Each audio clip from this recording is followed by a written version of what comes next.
চুপ করে না থেকে বলে যাও যা বলতে এসেছো, আমি শুনছি।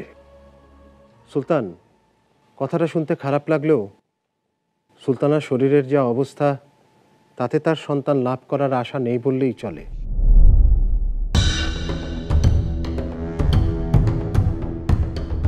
যদিও আমরা মহান আল্লাহ তাআলার কাছে ভীষণভাবে দোয়া করছি আপনি যেন সন্তানের পিতা হন।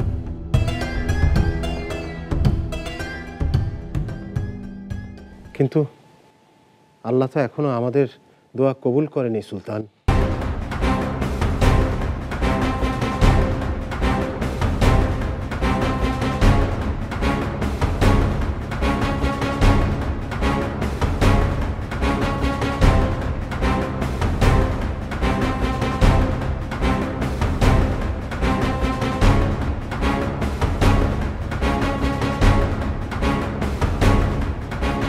সুলতান, এদিকে সিংহাসন যদি উত্তরাধিকার ছাড়া থাকে তাহলে বাইরের শত্রুদের নজরে পড়বেই।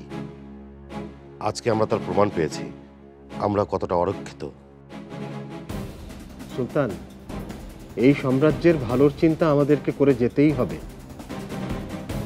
কারণ আমাদের মরহুম পিতা সুলতান হুসেইন খিলজির দীর্ঘ সংগ্রামের ফসল এই সাম্রাজ্য। ভবিষ্যৎকে কোনো কারণেই তো অনিশ্চয়তার মুখে ফেলতে পারি না সুলতান।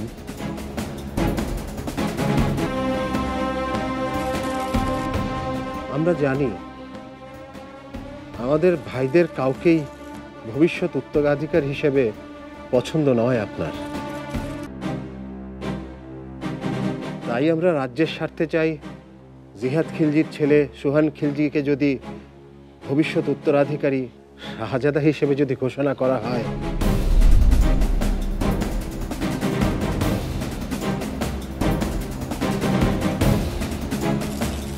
আমাদের মহান পিতার এই সালতানাতের ভবিষ্যৎ সুদৃঢ় করতে আমরা সব সময় প্রস্তুত। আশা করি আমাদের ন্যায্য অধিকার থেকে আমাদেরকে বঞ্চিত করবেন না। আর এইভাবে সাম্রাজ্যকে অন্যের হাতে তুলে দিতেও পারি না আমরা। আর এটা করা প্রয়োজন বলেই আমাদের মনে হয়েছে সুলতান। তোমাদের কথা শেষ হলে এখন যেতে পারো, আমি এখন ব্যস্ত আছি।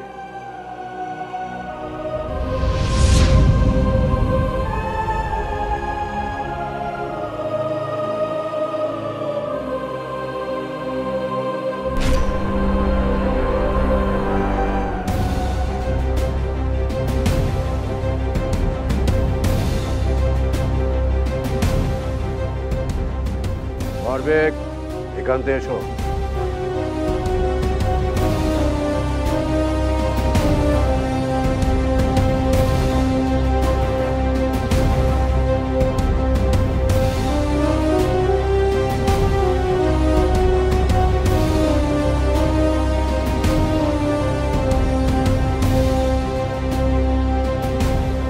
কাছে এসো।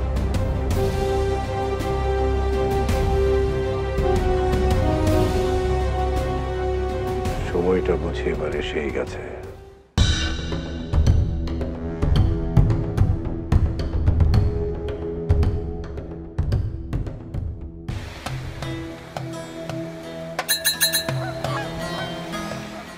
পীর মঈনুদ্দিন দীর্ঘ সময় ধ্যানমগ্ন।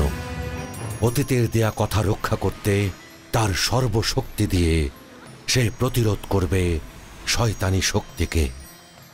অবশেষে সেই সন্ধিক্ষণে আকাশ থেকে বিজলি বার্তা এসে প্রজ্বলিত করে হীরকখণ্ডকে। এই হীরকখণ্ড সুলতানের প্রাসাদের কালো জাদু শক্তিকে দূর করবে।